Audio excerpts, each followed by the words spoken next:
조선 중기 한양에서 멀지 않은 작은 마을에 김무홍이라는 젊은 행상꾼이 살고 있었습니다. 무홍은 28의 나이로 매일 아침 지게에 온갖 생활용품을 짊어지고 마을마다 다니며 장사를 하는 것이 일과였습니다. 그는 성실하고 부지런한 성품으로 마을 사람들에게 인정받는 청년이었습니다. 무홍의 집에는 23살의 아름다운 아내 최부선이 있었습니다. 부선은 마을에서도 손꼽히는 미인으로 하얀 피부와 버들잎 같은 눈썹을 가진 여인이었습니다. 무홍은 이런 아내를 무척 아꼈고 그녀가 편안한 생활을 할 수 있도록 매일 열심히 일했습니다. 하루에 60문의 돈을 벌어다 주겠다고 아내에게 약속까지 했을 정도였습니다. 어느 무더운 여름날 아침, 무홍은 평소처럼 지게를 메고 한양으로 물건을 사러 갔습니다. 시장에서 바늘과 실, 그릇, 농기구 등을 가득 사서 지게에 꽉 채운 후 고향 마을로 돌아가는 길이었습니다. 콧노래를 흥얼거리며 걷던 중 갑자기 하늘이 먹구름으로 뒤덮이더니 굵은 빗방울이 떨어지기 시작했습니다. 이런? 비가 오네? 물건들이 젖으면 안 되는데. 무홍은 서둘러 주변을 둘러보았습니다. 마침 지나가던 길이 은봉산 기슭이었는데 이곳은 높고 험한 산으로 유명했습니다. 평소 이 길을 자주 다녔던 무홍은 비를 피할 만한 동굴이 어디 있는지 잘 알고 있었습니다. 천둥이 요란하게 울리자 무홍은 재빨리 산허리의 큰 동굴로 뛰어갔습니다. 동굴 안은 생각보다 넓고 깔끔했습니다. 지게를 내려놓고 한숨을 돌리려는데 밖에서 동물들의 울음소리가 들려왔습니다. 천둥번개 소리에 놀란 산짐승들이 이리저리 도망다니고 있었습니다. 무홍은 평소에도 남을 돕는 것을 좋아했고 동물이라 하더라도 불쌍한 마음이 들어 동굴 입구에서 손을 흔들며 소리쳤습니다. 여기로 오너라. 이 동굴로 피하거라. 신기하게도 원숭이 몇 마리가 그의 말을 알아듣는 듯 나무에서 뛰어내려 동굴로 달려왔습니다. 하지만 토끼나 다른 작은 짐승들은 여전히 빗속에서 허둥지둥 뛰어다니고 있었습니다. 아이고, 왜 내 말을 못 알아듣는 거냐? 빨리 이리 와. 무홍이 안타까워하고 있을 때였습니다. 쿠궁쾅. 갑자기 하늘에서 번개가 번쩍이더니 동굴에서 50걸음쯤 떨어진 큰 소나무에 벼락이 떨어졌습니다. 나무가 허리가 부러지며 쓰러지는데 그 아래에서 회색 여우 한 마리가 비에 젖어 벌벌 떨고 있는 것이 보였습니다. 저런, 나무 아래 있으면 위험한데. 무홍은 그 여우를 향해 큰 소리로 외쳤습니다. 이리로 와, 빨리! 하지만 여우는 무서워서인지 움직이지 못하고 그 자리에서 계속 떨고만 있었습니다. 하늘에서는 계속 천둥이 울리고 있었고 언제 또 벼락이 칠지 모르는 상황이었습니다. 무홍은 더 이상 망설일 수 없었습니다. 이러다가 저 불쌍한 것이 죽겠구나. 그는 빗속으로 뛰어나가 그 회색 여우를 품에 안고 동굴로 달려왔습니다. 동굴에 발을 들여놓자마자 뒤에서 다시 한번 요란한 벼락 소리가 들렸습니다. 돌아보니 아까 여우가 있던 그 자리에 검은 연기가 피어오르고 있었습니다. 아이고, 위험할 뻔했구나. 조금만 늦었다면 우리 둘 다 큰일 날 뻔했어. 무홍이 안도의 한숨을 내쉬며 여우를 바닥에 내려놓았습니다. 신기하게도 그 여우는 무홍을 향해 고개를 끄덕이며 꼬리를 흔들었습니다. 마치 고마움을 표현하는 것 같았습니다. 1시간쯤 지나자 천둥번개도 그치고 비도 점점 그쳤습니다. 하지만 갑작스런 폭우로 산에서 물이 불어나 길이 매우 험해 보였습니다. 무홍은 다리를 주물러가며 일어나 지게를 다시 매려고 했습니다. 자, 이제 가야겠구나. 장사를 해야지. 그때 동굴 어딘가에서 기침 소리가 들려왔습니다. 응? 기침 소리가? 무홍은 깜짝 놀라 뒤를 돌아보았습니다. 분명히 이 동굴에는 자신 혼자만 있었는데 누가 기침을 했을까요? 동굴 깊숙한 곳의 바위에 회색 도포를 입은 노인이 다리를 꼰 채 앉아 있었습니다. 그 노인은 긴 수염을 가진 인자한 얼굴이었지만 어딘지 범상치 않은 기운이 감돌았습니다. 무홍은 언제부터 그곳에 있었는지 전혀 눈치채지 못했던 터라 매우 당황했습니다. 젊은이, 산에 물이 불어났는데 왜 그리 서두르는가? 노인이 무홍을 바라보며 천천히 말했습니다. 길이 위험해 보이는데 굳이 지금 가야 하나? 무홍은 정중하게 인사를 하며 대답했습니다. 안녕하십니까, 노인장. 장사를 해야 하거든요. 이미 비 때문에 시간을 많이 지체되었는데 더 늦으면 안 됩니다. 물건이야 내일 팔아도 되는 것 아닌가? 왜 그리 급하게 구는가? 노인이 고개를 갸웃거리며 물었습니다. 무홍은 웃으며 말했습니다. 그야 물론 내일 팔아도 되겠지만요. 저는 아내에게 약속을 했거든요. 매일 60문의 돈을 벌어다 주겠다고 말입니다. 아내가 편안하게 살 수 있도록 해주고 싶어서요. 노인의 얼굴에 묘한 미소가 스쳤습니다. 그렇다면 자네는 매일 그렇게 열심히 일하는 이유가 아내를 위해서라는 말인가? 그렇습니다. 무홍이 자신 있게 고개를 끄덕였습니다. 노인이 차가운 웃음을 지으며 말했습니다. 참 안타깝구나. 이렇게 좋은 사람이 자신을 아껴주지 않는 사람을 만났으니 말이야. 노인장, 무슨 말씀이십니까? 무홍이 어리둥절해하며 물었습니다. 내 말을 의심하지 말고 대답해보거라. 자네가 밤늦게 집에 돌아갈 때 아내가 밥을 해놓고 기다리고 있는가? 무홍은 잠시 머뭇거리다가 고개를 저었습니다. 아니요, 아내는 요리를 못합니다. 그럼 자네가 벗은 더러운 옷은 누가 빨아주는가? 그것도 제가 합니다. 무홍의 목소리가 점점 작아졌습니다. 노인이 다시 차가운 웃음을 지었습니다. 요리도 안 하고 빨래도 안 하고 돈벌이도 전혀 안 하는 부인을 위해 그렇게 열심히 사는 이유가 무엇인가? 무홍은 여전히 당당하게 말했습니다. 아이를 낳아주기를 기다리고 있습니다. 아들, 딸을 낳아서 가정을 이루고 싶거든요.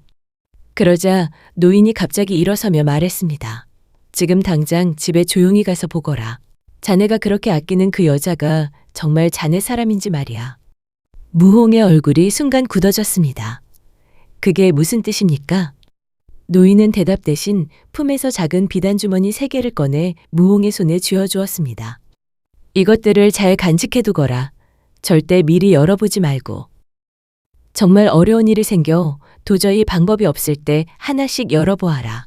그러면 위기에서 벗어날 수 있을 것이다. 무홍은 그 작은 주머니들을 보며 의아해했습니다.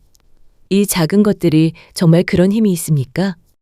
어허, 의심하지 말고 내 말대로 하거라. 그리고 지금 당장 집에 가서 확인해 보거라. 노인의 말에는 묘한 확신이 담겨 있었습니다. 무홍은 반신반의하면서도 노인의 말이 자꾸 마음에 걸렸습니다. 결국 지게를 동굴 안쪽에 숨겨두고 집으로 발걸음을 돌렸습니다. 마음 한편으로는 노인의 말이 틀렸기를 바라면서 말입니다. 해질 무렵 마을의 집집마다 굴뚝에서 연기가 피어오르고 있었습니다. 하지만 무홍의 집 굴뚝에서는 연기가 나오지 않았습니다. 대문도 안쪽에서 잠겨 있었습니다. 아직 안 일어났나? 무홍은 뒷문 열쇠를 꺼내 조심스럽게 문을 열었습니다. 발소리를 죽이며 안방으로 다가가던 무홍은 창문 근처에서 남자의 목소리를 들었습니다. 아까 그 폭우에 내 남편이 흠뻑 젖었을 텐데. 정말 불쌍하다. 그러자 부선의 목소리가 들려왔습니다. 젖는 게 무슨 상관이야? 차라리 벼락에 맞아서 죽어버렸으면 좋겠어. 그럼 우리가 마음 놓고 함께 살 수 있을 텐데. 무홍은 그 말을 듣고 온몸에 소름이 돋았습니다. 자신이 그토록 아끼던 아내가 자신의 죽음을 바라다니. 게다가 다른 남자와 함께 있다니.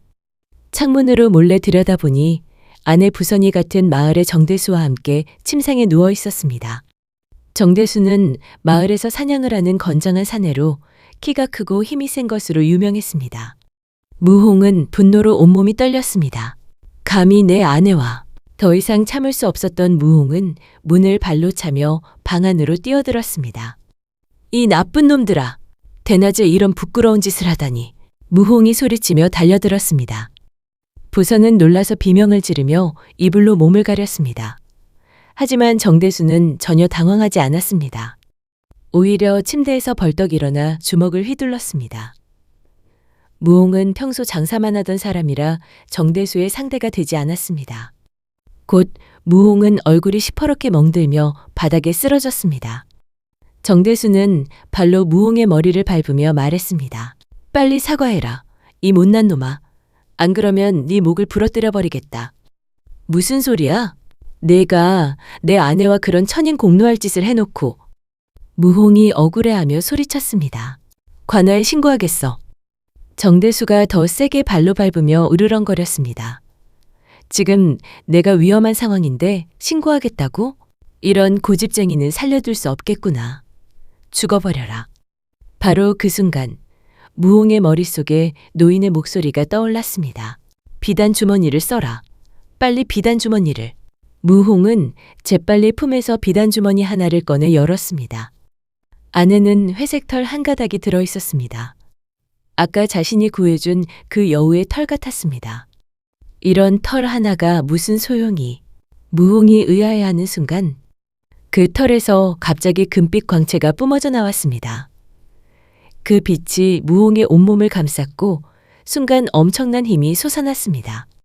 무홍이 살짝 힘을 쓰자 정대수가 갑자기 뒤로 밀려나며 바닥에 쓰러졌습니다. 무홍은 기운차게 일어나 이번에는 정대수를 발로 밟았습니다. 이제 네가 벌을 받을 차례다. 정대수는 순간 말로 표현할 수 없는 힘이 자기를 누르는 것을 느끼며 겁이 나서 울면서 빌었습니다. 죄송합니다. 내가 잘못했습니다. 당신 마누라의 유혹을 이기지 못해서 그랬습니다. 제발 살려주세요. 유혹을 이기지 못했다고? 그럼 내 아내가 먼저 유혹했다는 말이냐? 무홍의 마음이 더욱 아팠습니다. 정대수는 살기 위해 부선에게 모든 책임을 떠넘겼고 부선은 오히려 정대수가 협박했다고 말했습니다. 둘 다 자신의 잘못을 인정하지 않았습니다. 무홍은 이 두 사람이 모두 믿을 수 없는 사람들이라는 것을 깨달았습니다. 무홍은 두 사람을 밧줄로 묶어 관아에 끌고 가려고 했습니다. 조선시대에는 간통죄가 매우 엄한 처벌을 받았기 때문에 둘 다 심한 벌을 받을 수 있었습니다. 하지만 부선과 정대수가 눈물로 빌며 용서를 구하자 무홍의 마음이 흔들렸습니다. 제발 한 번만 용서해 주세요. 저는 정말 어쩔 수 없이 당한 거예요. 믿어주세요, 여보. 부선이 무릎을 꿇고 빌었습니다. 전 당신 없으면 못 살아요. 제가 잠시 정신이 나갔었나 봐요. 앞으로는 정말 착하게 살겠어요. 다시는 이런 일 없을 거예요. 정대수도 덩달아 빌었습니다. 형님, 제가 잘못했습니다. 제가 술을 먹고 정신이 없어서 이런 죽을 짓을 했습니다.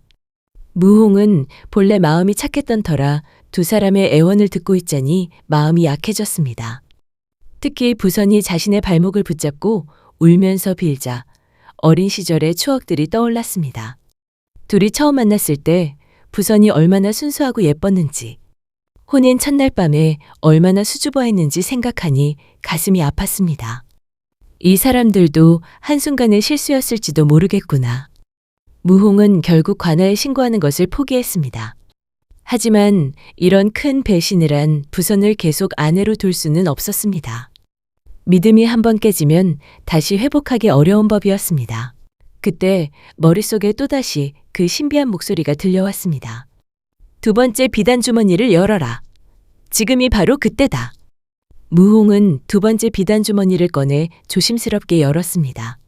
안에는 역시 회색 털 하나가 들어 있었는데 그 털이 순식간에 두 글자로 변했습니다. 상대방의 말을 절대 믿지 말 것. 이혼. 이라는 분명한 글자였습니다. 무홍은 이제 자신이 무엇을 해야 하는지 확실히 알았습니다. 부선아, 나는 너를 용서할 수는 있지만 다시 함께 살 수는 없겠다. 우리는 이제 남남으로 살자.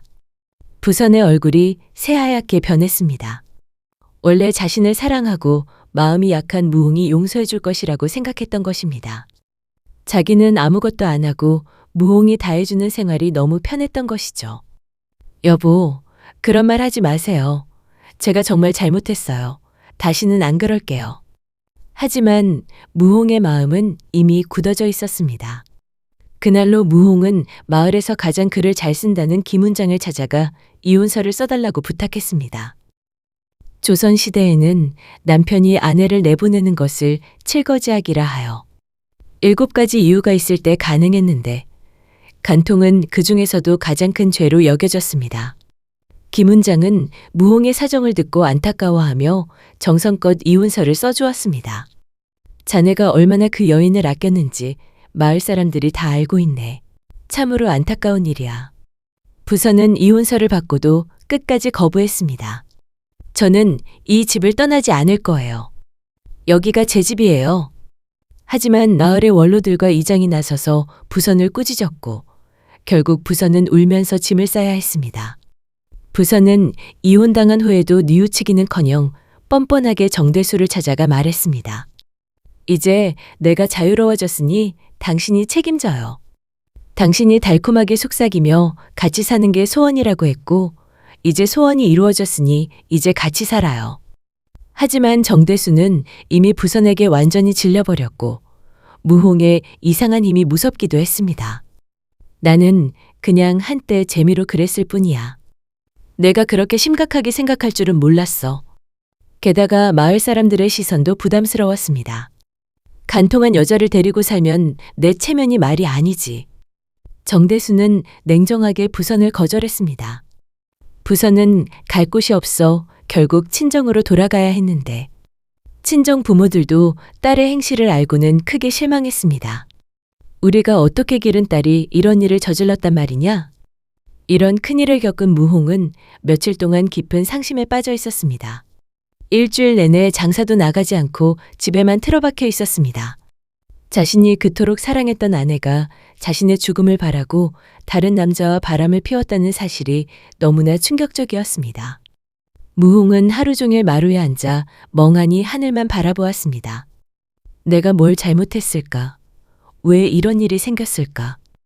밤에는 잠도 제대로 오지 않았고 밥맛도 없어서 거의 굶다시피 했습니다. 이웃들이 걱정해서 찾아와도 무홍은 문을 열어주지 않았습니다. 이제 살아서 뭘 하나? 혼자 남아서 무엇을 하며 살까? 무홍은 깊은 절망에 빠져 있었습니다. 부선이 떠난 집은 너무나 쓸쓸하고 차가웠습니다. 삶의 의욕을 완전히 잃어버린 무홍은 차라리 죽어버리는 게 낫겠다는 생각까지 들었습니다. 그때 세 번째 비단 주머니가 생각났습니다. 마지막 하나라도 열어볼까? 뭔가 도움이 될지도 모르겠다. 무홍은 마지막 비단 주머니를 조심스럽게 열었습니다. 안에는 작은 종이가 들어있었고 그 위에 5글자가 정성스럽게 적혀 있었습니다. 너는 소중한 사람이다. 너는 좋은 사람이니 꼭 좋은 결과가 있을 것이다. 그 글자를 보는 순간 무홍의 마음에 따뜻한 기운이 돌았습니다. 그래, 이런 일로 내 인생을 망칠 순 없지. 오히려 나쁜 사람과 헤어진 게 다행이야.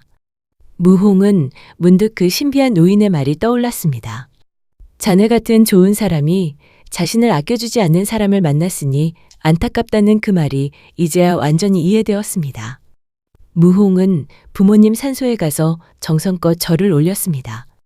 아버지, 어머니, 불초한 아들이 힘든 일을 겪었습니다. 하지만 이제 다시 일어서겠습니다.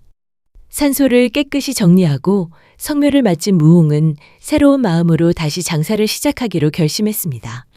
며칠 후 무홍은 오랜만에 지게를 지고 집을 나섰습니다. 마을 사람들이 반가워하며 말을 걸었습니다. 무홍아, 그동안 어디 있었냐? 걱정했다. 몸은 괜찮냐? 많이 힘들었을 텐데. 무홍은 따뜻한 위로에 마음이 뭉클했습니다. 8월의 어느 무더운 오후, 무홍은 아직 팔지 못한 물건들을 지게에 지고 조가마을에 도착했습니다. 땀이 등을 흠뻑 적셨지만 무홍은 열심히 물건을 팔고 다녔습니다. 바늘도 있고 실도 있어요. 좋은 물건들이에요. 값도 싸요. 오랜만에 하는 장사라 목소리에도 힘이 들어갔습니다. 한 집 앞에 이르렀을 때 대문이 천천히 열리더니 단정한 모습의 예쁜 부인이 나왔습니다. 김총각, 큰 바늘 있나요? 가죽 신발 밑창을 꿰맬 바늘 말이에요. 네, 있습니다. 무홍이 고개를 들어보니 조가마을에서 유명한 과부 박영순이었습니다. 영순은 26살의 젊은 과부로 맑아 보이는 큰 눈에 예쁜 얼굴에 성품도 어질다고 소문난 여인이었습니다. 남편 조평수를 일찍 여의고 2살 난 딸 복순이와 시어머니를 모시며 어렵게 살고 있었습니다. 영순의 남편 평수는 마을에서도 손꼽히는 착한 사람이었습니다. 하지만 24살의 젊은 나이에 산에서 약초를 캐다가 갑자기 굴러떨어진 큰 바위에 맞아 안타깝게 세상을 떠났습니다. 그 일로 영수는 하늘이 무너지는 듯한 슬픔을 겪어야 했습니다.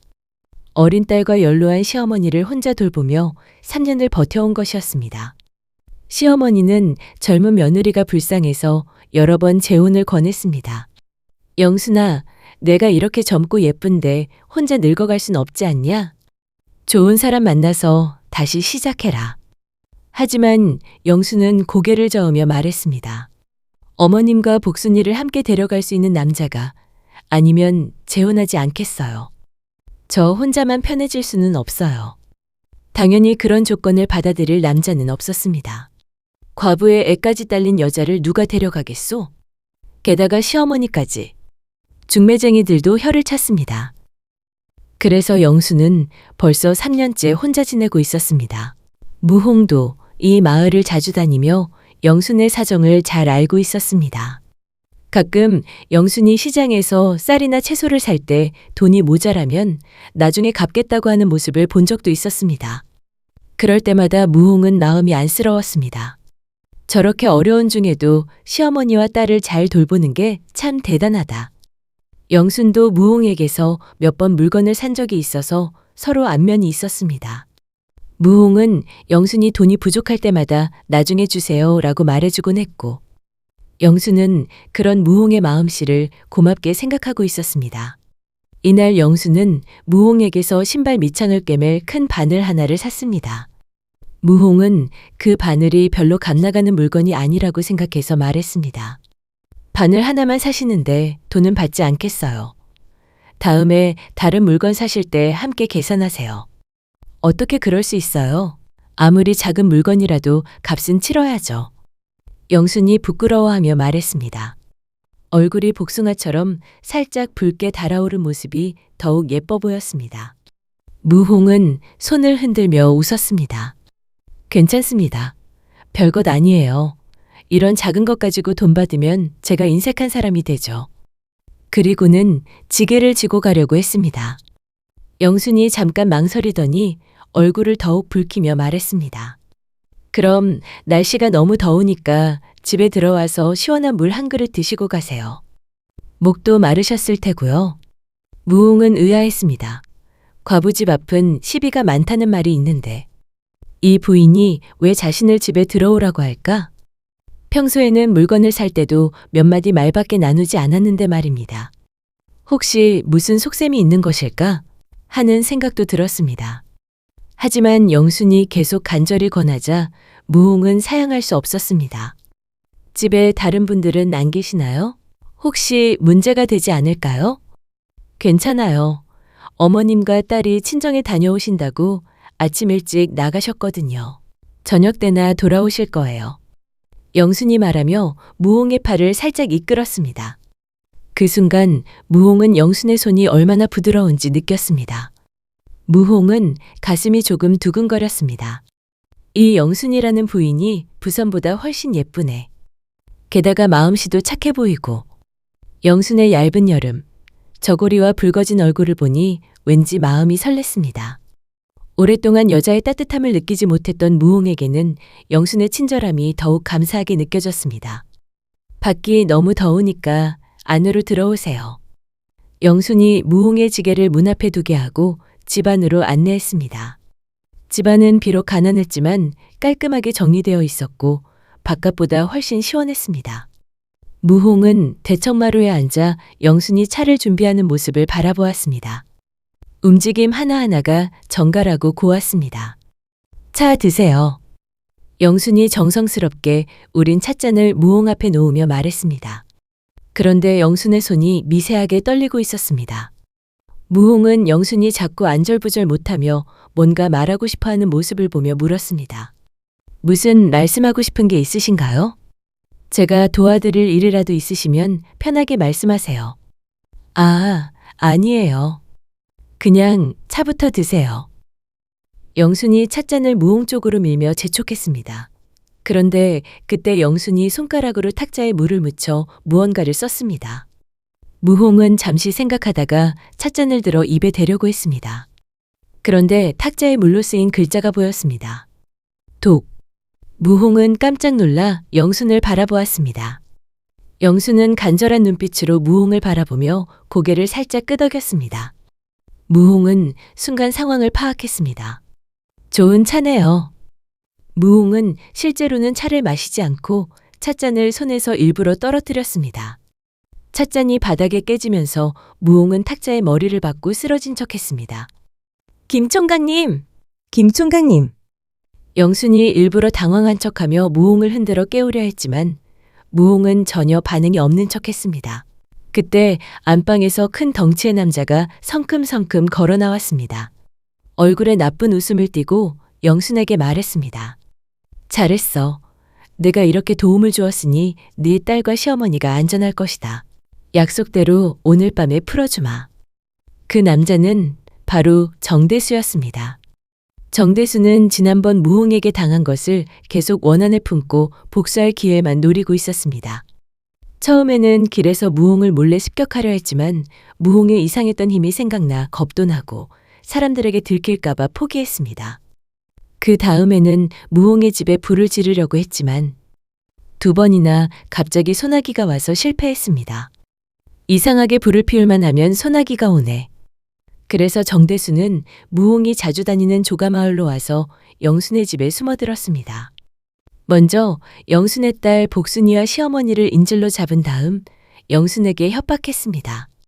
무홍이 오면 잠들게 하는 약을 타라. 안 그러면 네 딸과 시어머니가 어떻게 될지 모른다. 하지만 정대수가 모르는 것이 있었습니다. 영순이 차를 내밀 때 몰래 탁자에 물로 경고 메시지를 써놓았던 것입니다. 무홍은 그 글자를 보고 상황을 파악했고 실제로는 차를 마시지 않고 쓰러진 척만 했던 것입니다. 또한 무홍의 몸 안에는 여전히 그 신비한 힘이 남아 있었습니다. 첫 번째 비단 주머니에서 나온 여우털의 힘이 아직 완전히 사라지지 않았던 것입니다. 무홍은 정대수가 방심한 틈을 타서 갑자기 벌떡 일어나 정대수를 향해 달려들었습니다. 이번에는 너를 절대 살려두지 않겠다. 무홍이 엄청난 힘으로 정대수를 바닥에 내동댕이 쳤습니다. 정대수는 깜짝 놀라며 뒤로 물러났지만 무홍의 힘을 당해낼 수 없었습니다. 마치 호랑이에게 덤비는 여우 같았습니다. 무홍은 정대수를 제압하고 집에 있던 밧줄로 꽁꽁 묶었습니다. 그리고 영순에게 말했습니다. 영순 부인, 어머님과 따님은 어디 계십니까? 뒷간 옆 헛간에 묶여 계세요. 영순이 울면서 대답했습니다. 무홍은 급히 가서 영순의 가족을 풀어주었습니다. 시어머니와 어린 복순이는 무서워서 벌벌 떨고 있었습니다. 할머니, 괜찮으세요? 이제 안전해요. 무홍이 다정하게 말하자 시어머니가 고마워했습니다. 고맙습니다, 김 총각님. 우리를 구해주셔서 정말 고맙습니다. 이번에는 무홍이 정대수를 관아에 끌고 갔습니다. 그리고 영순에게 정대수가 자신의 가족을 인질로 잡았다는 사실을 증언해달라고 부탁했습니다. 영순은 떨리는 목소리로 관아에서 모든 사실을 증언했습니다. 그 사람이 제 딸과 시어머니를 인질로 잡고 협박했습니다. 어쩔 수 없이 그런 짓을 했어요. 관아의 포졸들과 사또도 정대수의 악행에 분노했습니다. 인질을 잡고 협박한 죄, 독을 타려고 한 죄, 그리고 이전에 간통을 저지른 죄까지 합쳐져서 정대수는 결국 사형을 당했습니다. 악한 일만 골라서 하던 정대수가 마침내 자신의 죄값을 치르게 된 것입니다.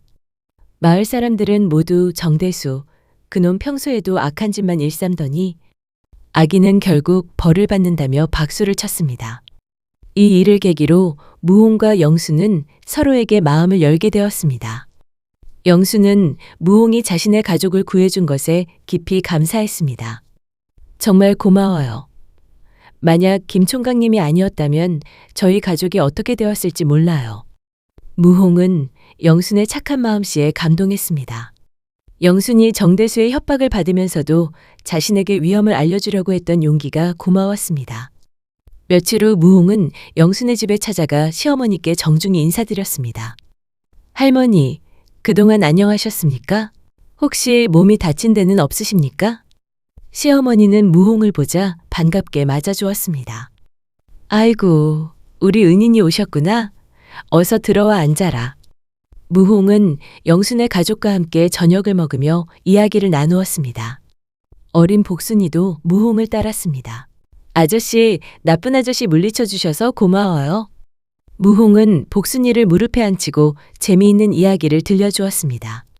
이런 따뜻한 가정의 모습이 무홍에게는 새롭고 소중하게 느껴졌습니다. 시어머니는 무홍을 자세히 관찰하더니 영순에게 말했습니다. 영순아, 저 총각이 우리 집 사위로 어떻겠느냐? 듬직하고 착하고 성실해 보이고. 영순은 얼굴을 붉히며 말했습니다. 어머니, 무슨 말씀을 그렇게 하세요?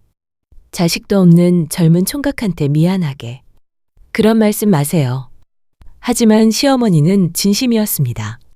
총각, 혹시 결혼할 생각은 없는가? 우리 영순이가 어떤가? 무홍도 얼굴이 빨개지며 당황했습니다. 할머니, 그런 제가 감히... 뭐가 감이야? 나야 이제 곧 갈 사람이지만 영순이가 저리 젊고 앞길이 구만일인데 남편 없이 앞으로 어떻게 살겠나. 복순이도 아버지가 필요하고 내가 보기엔 자네 둘은 천생연분이야. 딸린 식구가 있어 자네에게는 염치 없지만 잘 좀 생각해보게. 시어머니는 계속 무홍을 설득했습니다. 그 후로 무홍은 자주 영순의 집을 찾아갔습니다.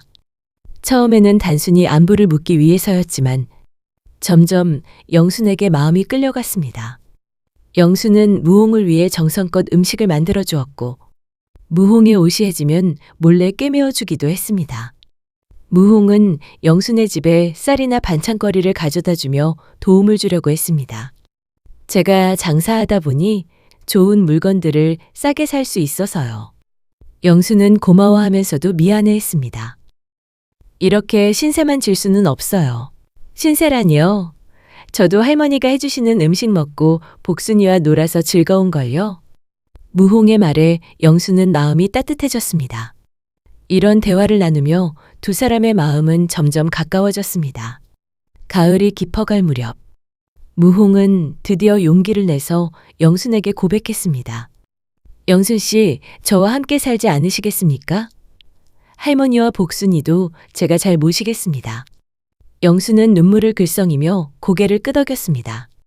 사실 저도 김 총각님을 좋아해요. 두 사람의 혼인 이야기가 나오자 마을 사람들이 모두 축하해 주었습니다. 참 잘됐다. 둘 다 고생 많이 했는데 이제 행복해지겠구나. 무홍이는 착한 총각이고 영순이는 어질고 정절을 지킨 효부이니 천생연분이야. 혼인 준비를 하면서 무홍은 가끔 그 신비한 노인을 생각했습니다. 그 노인장이 없었다면 아직도 부선의 거짓에 속아 죽었을지도 모를 텐데. 비단 주머니 덕분에 진실을 알게 되고 새로운 사랑도 만날 수 있었습니다. 이듬해 봄, 무홍과 영순은 마침내 혼례를 올렸습니다.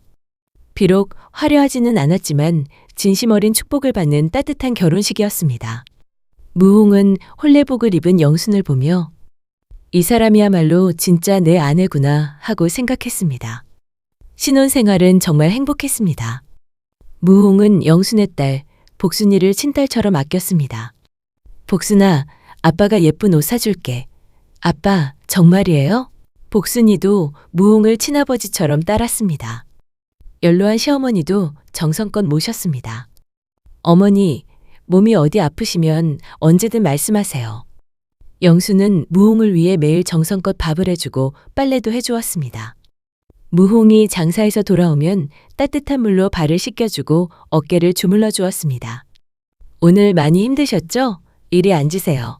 부선과는 전혀 다른 진정한 아내의 모습이었습니다. 무홍은 영순과 함께 살면서 진정한 사랑이 무엇인지 알게 되었습니다. 사랑은 예쁜 얼굴이나 달콤한 말이 아니라 서로를 아끼고 돌보는 마음이구나.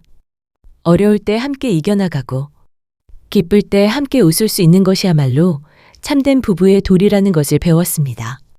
마을 사람들도 두 사람이 어려운 일을 겪은 후에 만나 행복하게 사는 것을 보며 부러워했습니다. 역시 착한 사람에게는 복이 온다. 저렇게 서로 아끼는 부부를 보니 보기 좋구나. 모두 진심으로 축하해 주었습니다. 이듬해에는 무홍과 영순 사이에 아들이 태어났습니다. 무홍은 아들을 안고 눈물을 흘렸습니다. 정말 고맙습니다. 이렇게 완전한 가정을 갖게 해주셔서. 영순도 행복해했습니다. 복순이도 동생이 생겨서 좋아해요. 반면 부선은 친정에 돌아간 후에도 여러 번 재혼을 시도했지만 모두 실패했습니다. 한번 바람을 피운 여자라는 소문이 온 동네에 퍼져서 아무도 그녀를 아내로 맞으려 하지 않았습니다. 그런 여자를 누가 믿고 살겠어. 한번 배신한 사람은 또 배신해. 부선은 가끔 무홍의 소식을 들으면 후회했습니다. 내가 왜 그런 짓을 했을까? 무홍이는 정말 좋은 사람이었는데. 하지만 이미 늦은 후였습니다. 결국 부선은 마을 외곽의 주막집에서 설거지를 하며 쓸쓸하게 늙어갔으며 자신의 잘못을 평생 후회하게 되었습니다. 무홍은 가끔 그 신비한 노인과 비단주머니를 생각했습니다. 만약 그 노인을 만나지 못했다면 아직도 부선의 거짓에 속아 살았을 것이다. 정말 고마운 분이셨다. 때로는 고통스럽더라도 진실을 아는 것이 얼마나 중요한지 깨달았습니다. 거짓된 사랑보다는 진실한 사랑이 얼마나 소중한지도 알게 되었습니다. 그리고 무홍은 영순과 함께 살면서 진정한 행복이 무엇인지 깨달았습니다. 행복은 멀리 있는 게 아니라 서로를 아끼는 마음 속에 있구나. 서로를 위해 희생하고 어려울 때 함께 이겨나가는 것이야말로 부부가 되는 진정한 의미라는 것을 배웠습니다. 무홍과 영수는 그 후로도 오래오래 행복하게 살았습니다. 복순이는 예쁘게 자라서 좋은 사람과 결혼했고 둘째 아들도 건강하게 자랐습니다. 시어머니도 오래 사시면서 손자들과 즐거운 시간을 보냈습니다. 마을에서는 무홍과 영순을 가장 금슬 좋은 부부의 모범으로 여겼습니다. 젊은 부부들이 싸우면 무홍 부부를 보고 배워라 라고 말할 정도였습니다. 무홍은 늘 감사한 마음으로 살았습니다. 내가 이렇게 좋은 사람들과 행복하게 살 수 있는 것은 모두 하늘의 은혜다. 그리고 어려운 사람들을 보면 언제나 도움의 손길을 내밀었습니다. 자신이 받은 은혜를 다른 사람들에게도 나누어 주려고 했던 것입니다. 이렇게 무홍은 신비한 노인과 비단주머니를 통해 진실을 깨닫고 거짓된 사랑에서 벗어나 진정한 행복을 찾을 수 있었습니다. 그리고 영순과 함께 서로를 아끼며 평생을 행복하게 살았다고 전해집니다. 솔소려담 재밌게 보셨나요? 영상을 빠르게 만나보시려면 솔소려담 보름달을 클릭하여 구독을 눌러주세요. 새로운 영상이 올라오면 알람을 보내드립니다. 다음 동영상과 추천 영상도 준비했으니 많은 시청 바랍니다. 항상 건강하시고 행복하고 좋은 일만 있으시길 바랍니다.